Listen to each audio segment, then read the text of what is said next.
Welcome to Ignite, a virtual series on marriage presented by Resurrection Parish in Green Bay. My name is Tony Pickler, Mission Outreach Director for Resurrection Parish.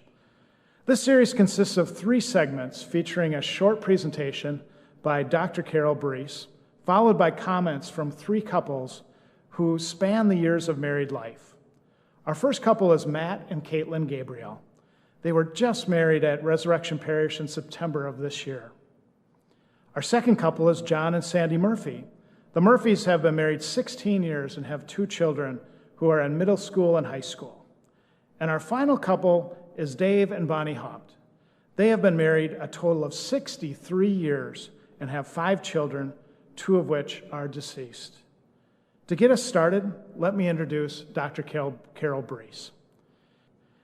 Carol Bruess is Professor Emerita of Communication and Journalism and former Director of Family Studies at the University of St. Thomas in Minnesota, and has served the past 3 years as resident scholar in the Cassandra Voss Center for Equity, Identity, and Dialogue Across Difference at St. Norbert College in De Pere.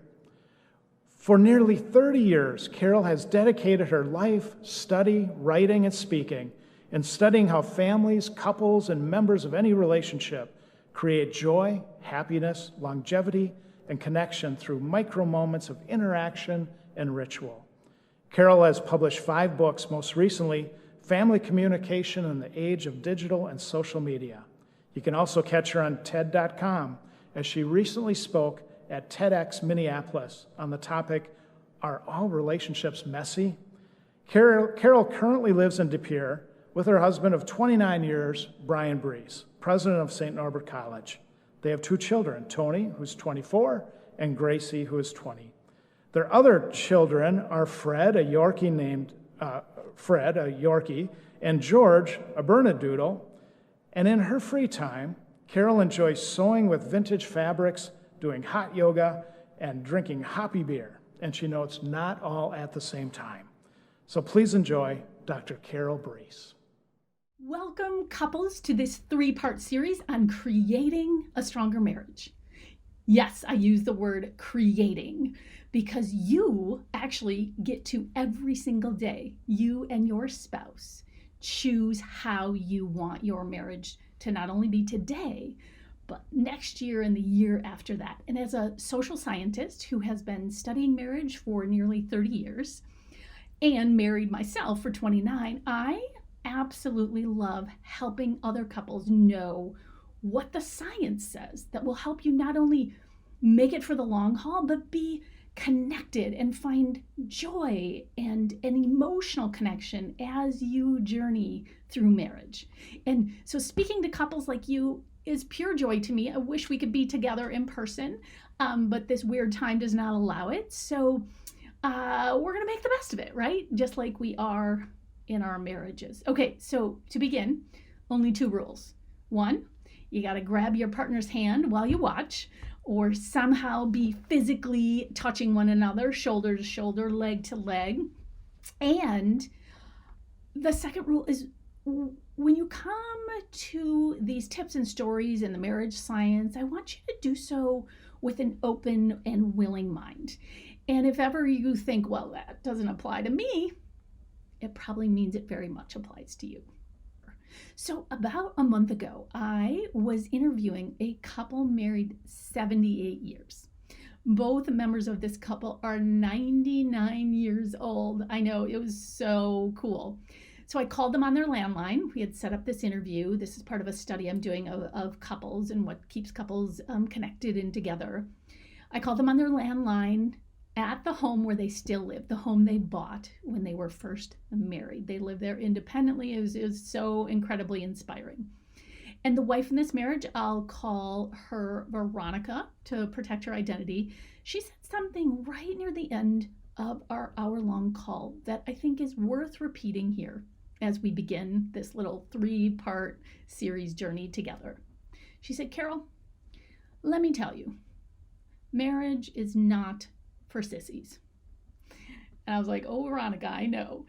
And what I also know is that it's good to have some tools, right? Because marriage is hard. It's work. It's hard work. And And I'm going to make an assumption here that each of you has decided to be part of this series because you're willing to do the work.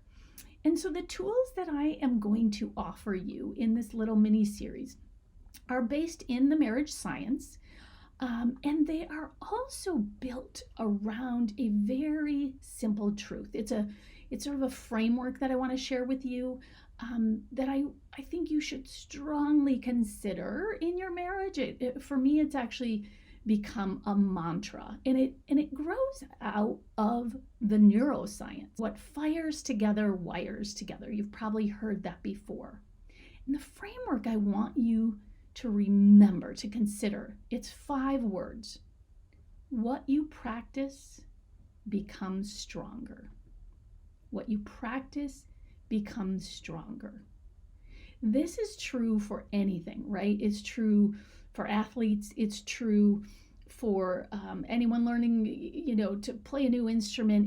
It's true for anyone learning anything. What we practice becomes stronger. Little things done over and over create either a marriage that is life-giving, or what we call the marriage masters, or it creates little by little the marriage disasters, the unhealthy, the lonely marriage, the highly dissatisfying marriage.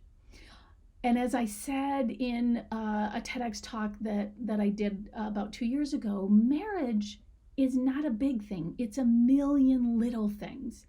And that idea, that quote, actually comes from the best marriage scientist in the world, Dr. John Gottman of the Gottman Relationship Institute. And I mention this science because with his work and a number of other researchers, we now know enough about which little things you should focus on if you want your marriage to make it for the long haul, and which you can ignore.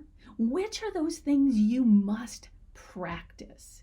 Which should you practice so much that they become default mode? And it's Dr. John Gottman, again, of the Gottman Relationship Institute. I say that again because if you want some more resources for your marriage, just Google machine Gottman Relationship Institute, and you'll find that their research at the Institute was based on interviews and data collection and spending time following up with many thousands of couples over nearly 40 years. And what they found by tracking these couples and seeing which couples ended up over the years thriving in their marriage, becoming those marriage masters. One of the things they found is that if couples put in what they call the magic 5 hours a week, they can create and sustain a marriage that will last a lifetime. What you practice becomes stronger. What's fascinating to me, and more fascinating as I think about it and reflect on this, is that most of us actually don't want to practice getting better at our marriages. That doesn't probably apply to most of you because you're already an outlier for showing up to a little series like this. But a friend who's also a marriage and family therapist recently told me if she could choose all of her clients, like if she got to choose who she saw in her practice, she sees, couples and parents and children and, the whole range of family members. She said if she could choose her clients, she'd take people who are coming in to work on their parenting any day, every day, all day versus those with marriage challenges. And I was like, wow, why? And here's what she said. People are very motivated to become better parents. They'll do whatever I tell them. They'll make the changes. They'll try new approaches, and they'll keep at it. And then she said, people are not very motivated to become better partners, and very few are willing to do the work. And I was like, wow, fascinating. So as we dive into these three little segments, it's something I want to remind couples anytime I share or educate or advise. And I'm not a therapist, I'm an educator, but I want to remind couples that number one organizing principle for you and your marriage is that you've got to want to do some work, right? This marriage thing, it's not going to just continue to happen on its own. I mean, it might, but doing some of the work can shape marriage into something that's more joyful, more emotionally connected, a better model for our children and grandchildren. And I also like to remind couples that everything I will share assumes overall marital health. So a lot of the things that we're going to talk about in this first segment and the second and third don't apply if there are things in marriage such as physical or emotional abuse, alcoholism or other addiction, infidelity, depression and anxiety. And I want to say, as I do to all couples, if those things are true for your marriage, you are most wise to seek a licensed marriage and family therapist to help you with those things, because you probably need a little bit more support. And think about it this way: you can't paint a house or add new siding or redecorate if there are carpenter ants eating away below the surface, right? I mean, you can do that for a while, but it's going to keep deteriorating. So you got to deal with the ants first, right? What's under the surface, and then you can work on the other things. But if you are in a generally healthy marriage, there is so much good news for you, and it starts with this truth: that changing your marriage is usually not about making sweeping changes. It's usually about making tiny little shifts in the choices in your marriage and tiny little shifts in your marriage mindset. It's so fun to watch couples make these changes because they're often stunned at the tsunami of connection and positivity that can come from just beginning to make some of these little micro changes. It's like a ripple, right? That grows and extends. And it's based on this notion that you can make these tiny little changes that have this massive impact. It's based on this simple principle of a centrifugal force, right? Like you think about a merry-go-round that starts to go around and it just keeps going and the force picks up. It's this notion that positivity begets positivity, right? Energy creates more energy. What you practice becomes stronger. So what should you do? What choices can you make today? What should you be practicing so that your marriage becomes stronger? I'm going to dive into more detail in segments 2 and 3, but let me sort of whet your appetite here with just one small thing you should be doing every day. And I call this thing you need to be doing every day the AAA of marriage: affirm, admire, and appreciate. So one of the secret sauces of marriage is fondness and admiration. Our research is so clear on this. A key difference between those people who are those marriage masters and those marriage disasters is that they are able to sustain 5 times more positive moments than negative, even in the midst of conflict. 5-to-1 ratio of positive to negative, even while arguing.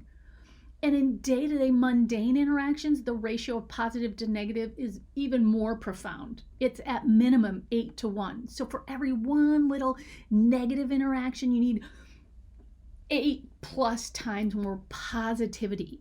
Because here's the basic truth: marriages thrive on positivity. Positivity begets positivity, that centrifugal force. And the fastest way, the sort of most bang for your marriage buck, is the AAA of the A+ marriage: affirm, admire, appreciate your spouse out loud. You can't just think it, although thinking helps. It's really helpful. We have to compliment and acknowledge and thank each other more often, especially in long-term relationships. What happens, of course, is we start to take each other for granted. But why is that an of course, right? Because this is a small change we can make. We can interrupt that taking for grantedness. We can start to scan our environment for what's going right instead of defaulting to what most of us do, is scanning the environment for what we're irritated about, what's not going right. When we start to scan our environment every day, even a little bit, for what's going wrong, this thing called confirmation bias sets in. We look for what's wrong, and guess what? We start to see all the wrong. What we practice becomes stronger. When we practice looking for what's wrong, we're going to get better at seeing what's wrong. Instead, the opposite, the antithesis is also true. When we start to scan the environment and say, wow, I'm going to look for and say out loud and appreciate the things that are going right, the things I do admire. I want to affirm what's right, reward what's going right. That practice becomes stronger. Hey, honey, great job painting that room. Hey, hon, thanks for making dinner tonight. Babe, I am so impressed with how hard you are working and the way you stood up to your boss. Right? They seem so small, but they're not small, because the less and less of the scanning of the environment for what we appreciate, adore, and admire about each other, the less and less we feel emotionally connected to our partners. The less we trust them, the more depleted our emotional bank accounts become. And this is so especially true in long-term marriage. I really want you to think for yourself right now. When is the last time you said out loud to your spouse, honey, you're super intelligent and I love that about you? Or maybe, honey, you're really resourceful and I'm really thankful that you're keeping our family organized. Or, spouse, one of my favorite things about you is how cheerful you are. Or, honey, you are so good at being expressive, and it's something that since the day I met you, I really admire about you. Because here's the deal, folks. We all thrive on when other people value us, on other people being interested in us, excited for us, and then telling us as much. And it's something we start to do less and less in marriage, and yet we actually should be doing it more and more. So that's your last bit of homework for this segment, couples. It's to create one new ritual in your marriage where once a day you explicitly affirm and appreciate just one little thing about them. And I know for those people who grew up in families where words of affirmation weren't used to express love, this can be really scary. And if that's you, that's all right. Try writing it down. Leave a little sticky note in your spouse's car. Send them a little text. Leave it on a voicemail. One couple shared that they actually started a gratitude notebook. They just took a spiral notebook, put it on the kitchen counter, and they leave it as sort of a running place where a spouse walks by and the kids actually joined in. They just write one or two things every day they appreciate about the other, that they're thankful for. Hey, thanks for taking the dog out in the cold this morning. I really appreciate it. So when you walk by the notebook, it becomes a habit that you just jot something down. And what happens is you can't wait to get into the kitchen and read what others wrote, and you can't wait to contribute to it as well. It's a centrifugal force, right? What you practice becomes stronger. And the more things you write in that notebook day after day, the more likely you are to actually start looking for those things. You're looking for them, so you will see them. What you practice becomes stronger.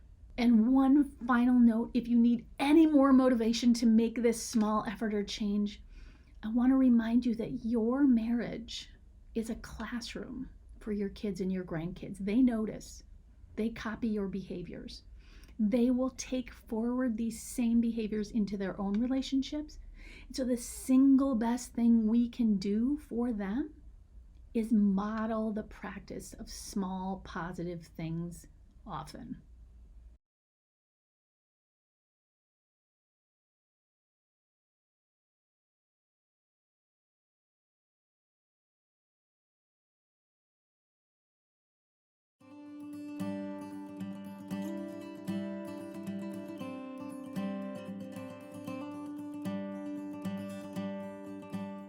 All right, my name is Matt Gabriel. We've been married for 5 months, and I am a construction estimator for Verhalen out of Green Bay here. We met at a bonfire when we were, 20? Right, yeah, 2021. Yeah. And it was very random. Neither of us were going to go originally, but I don't know, something just had us, both of our minds just ended up going, and she made the first move, and so I didn't have to do anything, which was great. It was a lot of pressure off of me. So yeah, that was how we first met, and now we're here. Well, I'm Caitlin Gabriel. Oh yeah, we've been together for 5 months. I am a medical laboratory scientist, so I work in the hospital.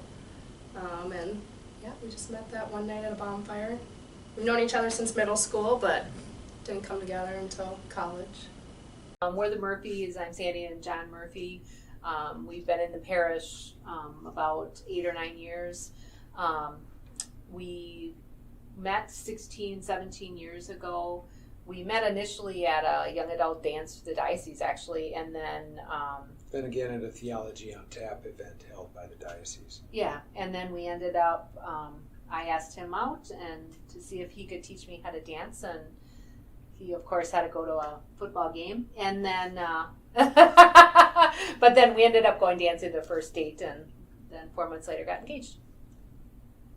We have 2 kids, a son and a daughter. Our son is 14 years old, just starting high school, and our daughter is going on 12 years old.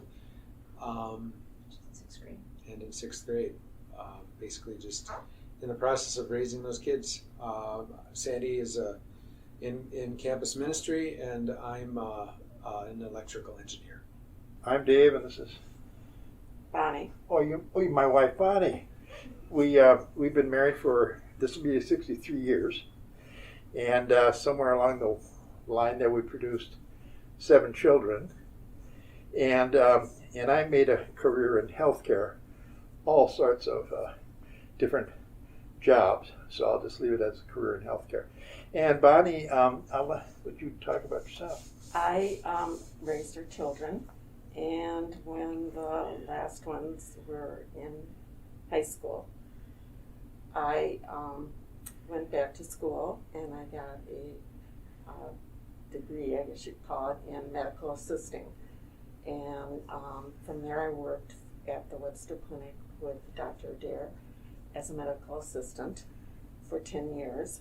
And then I quit working there and went to work at the Hemophilia Center and took care of hemophiliacs who were HIV positive. We have more grandchildren. Actually, we have more great-grandchildren than we have grandchildren. And I believe, how many grandchildren do we have? 5. 5, and we're going to 6 great-grandchildren. And that's become a kind of a focus in our life right now. I'm grew up in Milwaukee, and Bonnie grew up here in Green Bay. And I had a real good friend of mine who had a girlfriend living in Green Bay. We all went to grade school together in Milwaukee. And her family moved up here, and he asked me one day if I wouldn't mind driving up to Green Bay with him. He'll fix me up. And I think Bonnie reluctantly was talked into going out with this unknown from Milwaukee, and I can just tell you that that was a blind that turned into, the rest of that 63 years. But I could add that we enjoyed dinner at a place we still enjoy, which was the Union Hotel.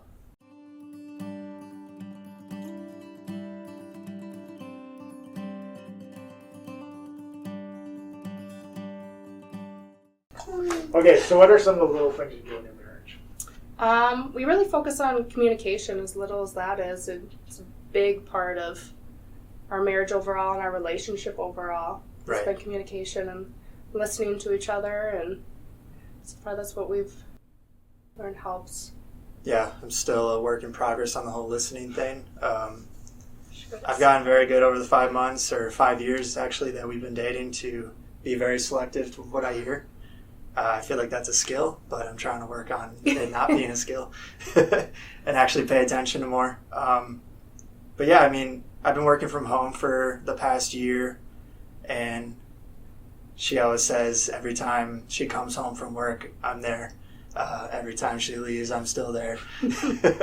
And but while I'm at home, I can easily take care of the house. I can work at the same time, and I feel like that takes a lot of pressure off of her, since she still has to go to the office, and she's been dealing with COVID in the lab. So yeah, when she comes home, I want to make her stress level go down, not seeing clutter in the house. And I feel like that's kind of it's very little, but I hope it makes a big difference. It does, especially because it's usually my clutter. So. Yeah, true. It's a little bit challenging. I think lately I've been pretty busy at work, but we try, little things. I try and send texts. Occasionally, I think every morning when I leave for work, I, kiss Sandy goodbye, even though she's still in bed, and I feel a little bad about that, waking her up, but I think it is important to part ways like that every day. Yeah, and it's kind of like, we try to, at least I try to do things that don't annoy John, like, the kitchen counter, he doesn't like it when it's a mess, okay? So I really make efforts to do the small things that I know drive you, try not to do the things that drive you crazy. Well, and then even just other nice things. Sandy brought me coffee today for work. She brought me some Starbucks and dropped it off at my office. So she knew I had a busy day, so she dropped it off. Yeah. You put little notes in my lunch and other things like that are just nice surprises. Mm-hmm. I don't know that we have anything in particular. We just respect each other, and I think that that we don't do a lot of things together. I mean, Dave has hobbies that he likes, and he'll ask me what I think about whatever he's doing in his hobby. And of course, I have quilting and the other things, and he always encouraged me in doing those things. And I don't know. I guess I don't know how to really answer that question, except that we just have a mutual respect for one another and what we do in our daily life. I would sum it up as Bonnie. I let Bonnie be Bonnie, and Bonnie lets Dave be Dave, and that's about it.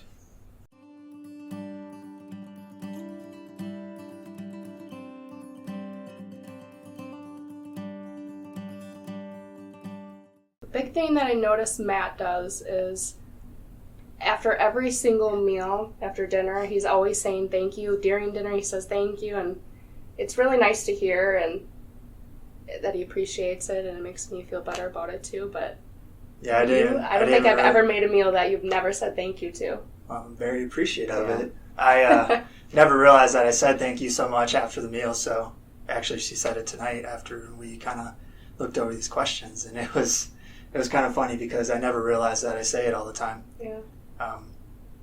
Yeah, and I appreciate her making me food and feeding me. She definitely brought me out of my shell because I was very picky with what I ate. Yeah. And I'm very appreciative of that. I think it's definitely challenging, I think, with day-to-day activities, but I think we like we said, with every once in a while with a note or a text message, we just say, I really appreciate about Sandy that she's very caring for others, and so I let her know that, but I I think it is something every day that we need to do that. We Yeah. do it.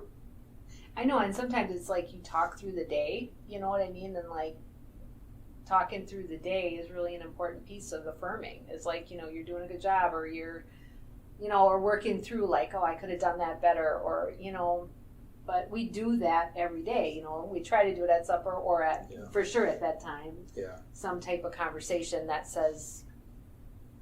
Yeah, and I think having those points of connection, whether it's the meal time or going to bed together at the same time, where you just have that point of connection where at least you're in the same place at the same time for a few minutes every day where you can do that. Mm-hmm.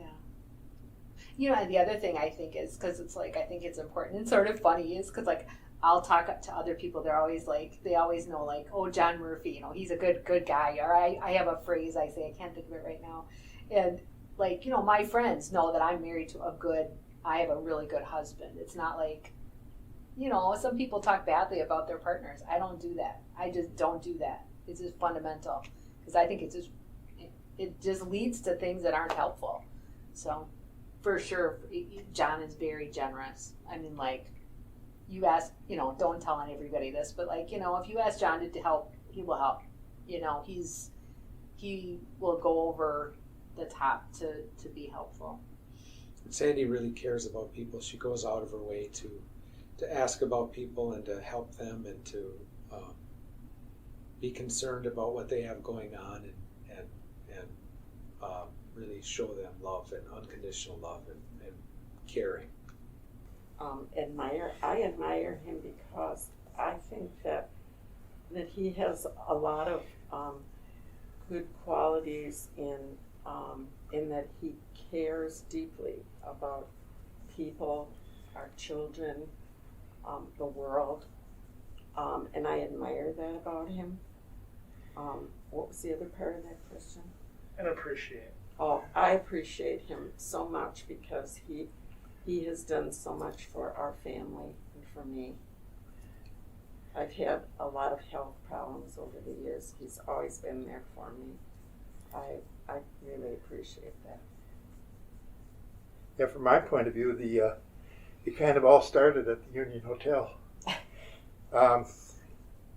You knew I was going to go back to that, didn't you?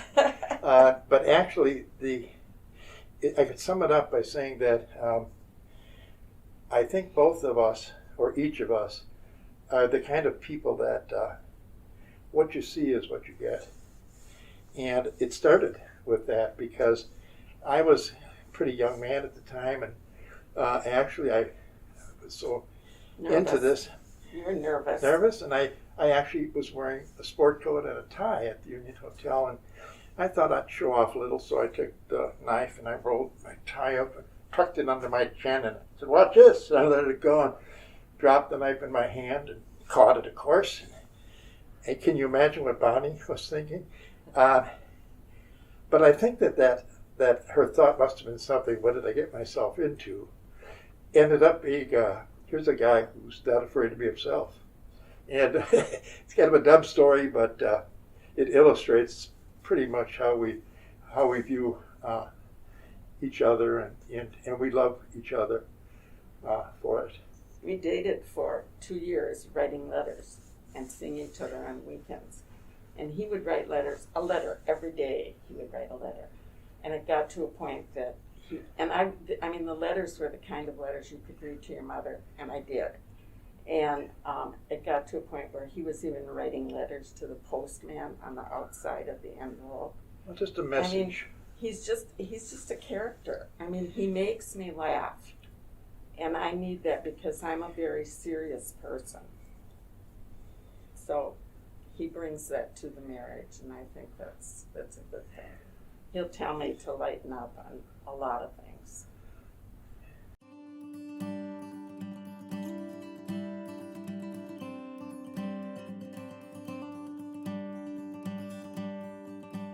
Well, we always make sure to have dinner together every night. I work first and third shift, so on a night where I have to go in at 9 p.m., I still get up when he's getting home from work to make sure that we have that time together, that we always have dinner together and spend some time together. Another thing we do is we always say goodbye before work, whether one of us is still sleeping or not. We still make the effort to do that just so they know we're leaving and little things like that. Yeah, and usually when she says goodbye, it's like 5 a.m. and I'm half awake, and sometimes I don't know what she said when she asks I like to have me. a full-on conversation while he's still sleeping, and then get upset later when he doesn't remember. Right, and I'm just not aware of what she's saying.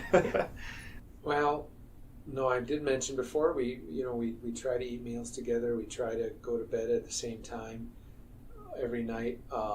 We're pretty good about doing date nights with, when the kids were younger, we'd get babysitters, and now they're old enough that we can just more spontaneously go out. But pre-COVID, let's be honest.